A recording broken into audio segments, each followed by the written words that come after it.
جب ہماری جماعت سے باہر مختلف جو گروپس ہیں جو ہمارے کیا نام ہے سول سوسائٹی کے لوگ ہیں، جیسے این ڈی یو کے اس دن ایک میٹنگ ہوئی، وہاں پہ ان لوگوں نے جب سی ایم کے انیشیٹیوز دیکھے اور ان میں جو ہماری جو پروگرس دیکھی اور جو ہم نے اچیو کیا ابھی تک، تو پھر لوگوں نے سپر سی ایم کا ان کو خطاب دیا، اس لیے کہ انہوں نے کر کے دکھایا، انہوں نے یہ ارن کیا ہے، یہ جو خطاب اتنی جلدی ایسا کیا ہو گیا جو نواز شریف صاحب نہیں کر سکے، شہباز شریف صاحب نہیں کر سکے، حمزہ نہیں، عثمان بزدار نہیں کر سکے، وہ مریم نواز صاحبہ نے 9 مہینے میں کر لیا، ان کی کارکردگی کہ سی ایم ہی سپر ہو جائے۔ مجھے بتائیں نا، میں کام بتاتا ہوں آپ کو نا، آپ گنتے جائیں نا کام ان کے، یعنی ابا چچا اور کزن سے آگے چلی گئی وہ۔ میں سمجھتا ہوں کہ انہوں نے اس معاملے میں لیڈ لی ہے، یہ میں سمجھتا ہوں اس بات کو انہوں نے ثابت کیا ہے، ٹھیک ہے۔ اور یہ دیکھیں اس میں بھی الٹیمیٹلی میاں نواز شریف صاحب کا اور شہباز شریف صاحب کا جو ہے نا، ان کا تجربہ بھی شامل ہے اس چیز میں۔ دیکھیں ہم مسلم لیگ نون کسی صورت میں بھی ڈلیور کر رہی ہو، چلے دونوں میں فرق کیا ہے، شہباز شریف صاحب کی صورت میں ڈلیور کر رہی ہو، مریم نواز شریف صاحب کی صورت میں ڈلیور کر رہی ہو، یہ الٹیمیٹلی نواز شریف صاحب کا ویژن ہے جس کو امپلیمنٹ کیا جا رہا ہے ہر جگہ۔ بڑا مشکل سوال مجھے پتا ہے، میں بڑی پرابلم میں آپ ان سوالوں کے جواب دیتے ہوئے، چلے مجھے آپ یہ بتا، میں تو سچ بول رہا ہوں، مجھے نہیں، میں آپ سچ بول رہے ہیں، مگر بینگ اے پولیٹیشین سر بڑا میٹر کرتا ہے کہ سارے شریفوں کو ایک ساتھ مینج کرنا، کام کر کے دکھایا ٹھیک ہے نا سر۔ انہوں نے ڈلیور کر کے دکھایا۔ سر میں ایک اور آپ نے تھوڑا عرصہ ہی حمزہ شہباز صاحب اور مریم نواز دونوں کے ساتھ کام کیا نا، مجھے بتائیں دونوں میں کیا فرق ہے، کیا یہ شہباز شریف کا لیول میٹ کر سکتے ہیں، یہ بتائیں ذرا بس۔ دیکھیں جی، میں سمجھتا ہوں کہ دونوں کی اپنی اپنی اسٹرینتھس ہیں، ٹھیک ہے، اور اس میں مریم نواز شریف صاحبہ نے بھی اب اس عرصے میں جو بطور ایک ایڈمنسٹریٹر انہوں نے ثابت کیا ہے کہ ان کی اسٹرینتھ ہے، اور میں سمجھتا ہوں کہ بالکل لوگوں کو جو ہے نا وہ ان کے سوچ سے بڑھ کے انہوں نے ڈلیور کر کے دکھایا۔ حمزہ صاحب کی ایک اپنی اسٹرینتھ ہے، وہ پارٹی سٹرکچر کے اندر وہ لوگوں جو ہمارے ورکرز ہیں جو پارٹی کے سسٹم کو بڑا اچھا سمجھتے ہیں اور اس کو بڑا اچھا لوگوں سے وہ رابطے میں بھی رہتے ہیں، وہ چلاتے بھی اس چیز کو، دونوں کا اپنی بھی اسٹرینتھ ہے۔ جیسے دیکھیں نا، ایک ٹائم گزرا، نواز شریف صاحب پارٹی لیڈر ہیں، ان کے ساتھ شہباز شریف صاحب کی ایک پوری سپورٹ رہی ہے ہمیشہ، انہوں نے ان کی ڈلیوری کی جو سکلز تھیں، ان کی جو بطور ایڈمنسٹریٹر ان کی سکلز تھیں وہ ساتھ رہیں، تو ایک بڑا اچھا کمبینیشن رہا جس کمبینیشن نے اس پاکستان کو ڈلیور کر کے دکھایا، ٹھیک ہے۔ تو میں سمجھتا ہوں کہ یہ ہمارے لیے ایک میں تو سمجھتا کہ اللہ کا کرم ہے کہ ہمارے پاس سیکنڈ جنریشن میں بھی لیڈرشپ موجود ہے۔ وہ کہہ رہے ہیں ہمارے پاس اتنا کرم ہے کہ ہم نے سیاست ہی قربان کر دی، سیاست ہی نہیں رہی نون لیگ کی، اب نہ کوئی بیان نہیں رہا، یہ میاں نواز شریف شہباز شریف صاحب خود کہتے ہیں کب کہا کہ ہم نے سیاست قربان کر دی اس ریاست کے لیے۔ انہوں نے یہ نہیں کہا، انہوں نے کہا ان کا کوئی فیصلہ مقبول تو نہیں ہے۔ میری بات سنیں، میری بات سنیں، پاکستان کی پبلک میں ان کا کوئی فیصلہ مقبول تو نہیں ہے۔ فیصلہ مقبول ہے یا نہیں ہے یہ وقت ثابت کرتا ہے،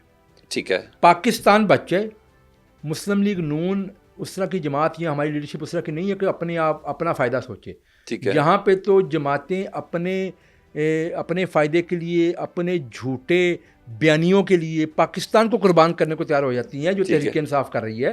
مسلم لیگ نون جو ہے اس نے اپنی پاپولیرٹی، اپنی جو ہے نا جو ہمارا ایک سیاسی جو ہوتی ہے طاقت، اس کو داؤ پہ لگایا پاکستان کو بچانے کے لیے، کیونکہ دیکھیں اقتدار میں آنے کے لیے، نہیں اقتدار میں آنے کے لیے، دیکھیں اقتدار کوئی پھولوں کی سیاہی نہیں تھی جب شہباز شریف صاحب آئے تھے اقتدار میں۔ پھر کیوں لیتے ہیں؟ پاکستان نہیں بچانا تھا، ملک رہنا تھا کہ نہیں رہنا تھا؟ مجھے کیا ہو گیا ایسا اس باری اس ٹینیور میں جو پہلے نہیں ہو رہا تھا؟ مجھے ایک بات بتائیں کہ خان صاحب جس قسم کی سیاست کر رہے ہیں یا کرتے جا رہے تھے، وہ ایک مطلب ان کی سب سے بڑی جو مسئلہ تھا نا، وہ بلا کیا تھا؟ نااہلی، ٹھیک ہے۔ انہوں نے ثابت کیا کہ میں نااہل آدمی ہوں، ٹھیک ہے، اور ان کی وجہ سے آپ دیکھیں ہم جیسا ملک جو اسٹرگل کر رہا ہوتا ہے، عوام کیوں نہیں مان رہی؟ آئی ایم ایف کے ساتھ جو آپ پروگرام سائن کرتے ہیں، کوئی آسان کام تو نہیں ہوتا نا، ٹف ڈیسیژن لینے پڑتے ہیں۔ بالکل ڈیفینیٹلی انہوں نے وہ پروگرام انہوں نے سائن کیا، سائن کرنے کے بعد اس کی وائلیشن انہوں نے کی، ٹھیک ہے، اس کا نقصان، اس کا خمیازہ پاکستان کو بھگتنا پڑا، ٹھیک ہے، اس کو بلکہ ہم نے بھی بھگتا سیاسی طور پہ اور پاکستان بھی بھگتا رہا، لیکن اس گرداب سے پاکستان کو نکالنا کوئی چھوٹی چیز نہیں تھی، ٹھیک ہے، نکل گیا پاکستان، تو پاکستان نکل آیا ہے۔ مجھے بتائیں 2018 میں کہاں سے نکلا سر؟ مجھے بتا دیں کون سی انویسٹمنٹ کون سی آئی ہے ابھی تک آپ کے پاس؟ سیاسی انڈیکیٹرز آپ دیکھ لیں، سوری معاشی انڈیکیٹرز آپ دیکھ لیں۔ مجھے اسٹاک ایکسچینج کی نہیں بات کرنی سر۔ کیوں جی؟ اسٹاک ایکسچینج میں کیا ہو گیا؟ اسٹاک ایکسچینج پاکستان مجھے بتائیں کہ مجھے بتائیں اسٹاک ایکسچینج سے کیا ہوگا؟ آپ کے اکنامک سسٹم کا حصہ نہیں ہے اسٹاک ایکسچینج؟ سر آپ کہہ دیں نہیں ہے تو میں نہیں کرتا. سر میں ایک سیکنڈ میں بتاتا ہوں کچھ چیزیں نا میں چاہتا ہوں کہ چیزیں پبلک اورینٹڈ رہیں. کو آپ کیا سمجھتے ہیں کیا ہے؟ ایک عام آدمی کو اسٹاک ایکسچینج سے کیا کنسرن ہے؟ کیا ہو رہا ہے؟ بس 7-8 بڑے بڑے گھر ہیں, پیپکو ہے. نہیں, اسٹاک ایکسچینج جو ہے کیا اس سے آپ کی اکانومی کا جو پہیہ چل رہا ہے اس میں کنٹریبیوشن ہوتا کہ نہیں ہوتا؟ مجھے بتائیں سر. آپ مجھے بتائیں. سر بزنس سے ہوتا ہے اکانومی کا پہیہ. بزنس نہیں ہے وہ کیا ہے سر؟ وہ تو ایک اسٹیبلش پاکستان کی بہت پرانی کمپنیز ہیں, میں سمجھتا ہوں وہ چل رہی ہیں.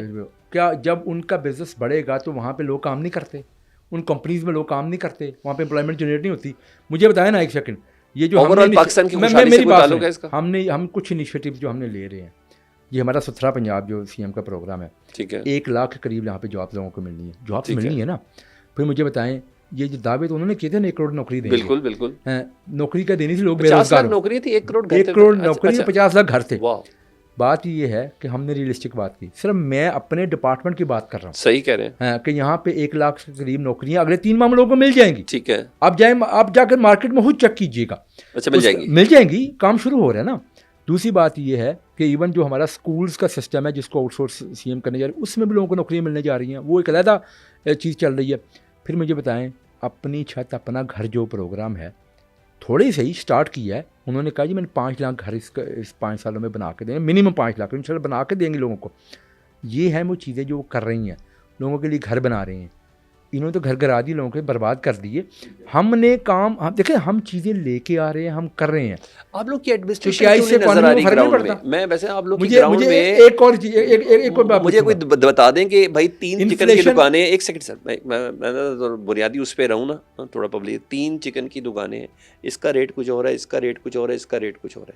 3 اتوار بازار ہیں, اس کا ریٹ کچھ اور ہے, اس کا ریٹ کچھ اور ہے, اس کا ریٹ کچھ ہے. وہ مارکیٹ کمیٹیاں ایک اسٹرکچر بڑا زبردست آپ لوگوں نے ڈیولپ کیا تھا, وہ نظر نہیں آ رہا. ہر ایک کا اپنا ریٹ ہے.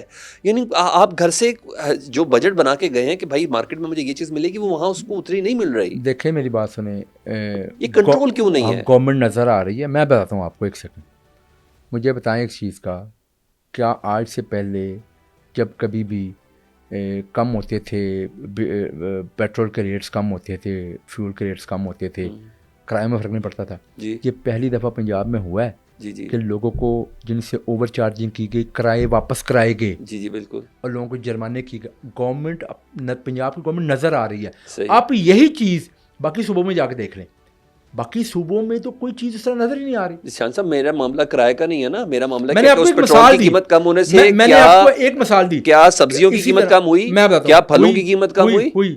یہ آپ کس طرح اس چیز کو ڈٹرمن کریں گے؟